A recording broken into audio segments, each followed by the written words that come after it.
আমার মুসলিম ভাই ও বোনেরা বড় ক্লান্ত। আজকে আমরা তাজপুর দরগা মসজিদও 7:30টায় জামাত। বড় এটা চিন্তার মধ্যে পড়ে গেলাম। এখন এই মুহূর্তে গোসল পারছি, যে মুহূর্তে গোসল মারছি ওই মুহূর্তে আবার খুব দ্রুত বেগে আমি হাঁটতেছি। আপনারা দোয়া করবা যে ঈদুল ফিতরের জামাতটা গিয়া দেন দরগা মসজিদে শরীক হইতে পারি। ঈদুল ফিতরের জামাত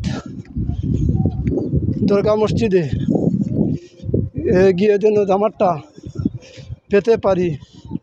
7:30টার দিকে জামাত, ঈদুল ফিতরের জামাত 7:30টার দিকে তাজপুর দরগা মসজিদে। আপনারা সবাই দোয়া করবা যেন দরগা মসজিদে পৌঁছতে পারি। আসসালামু আলাইকুম।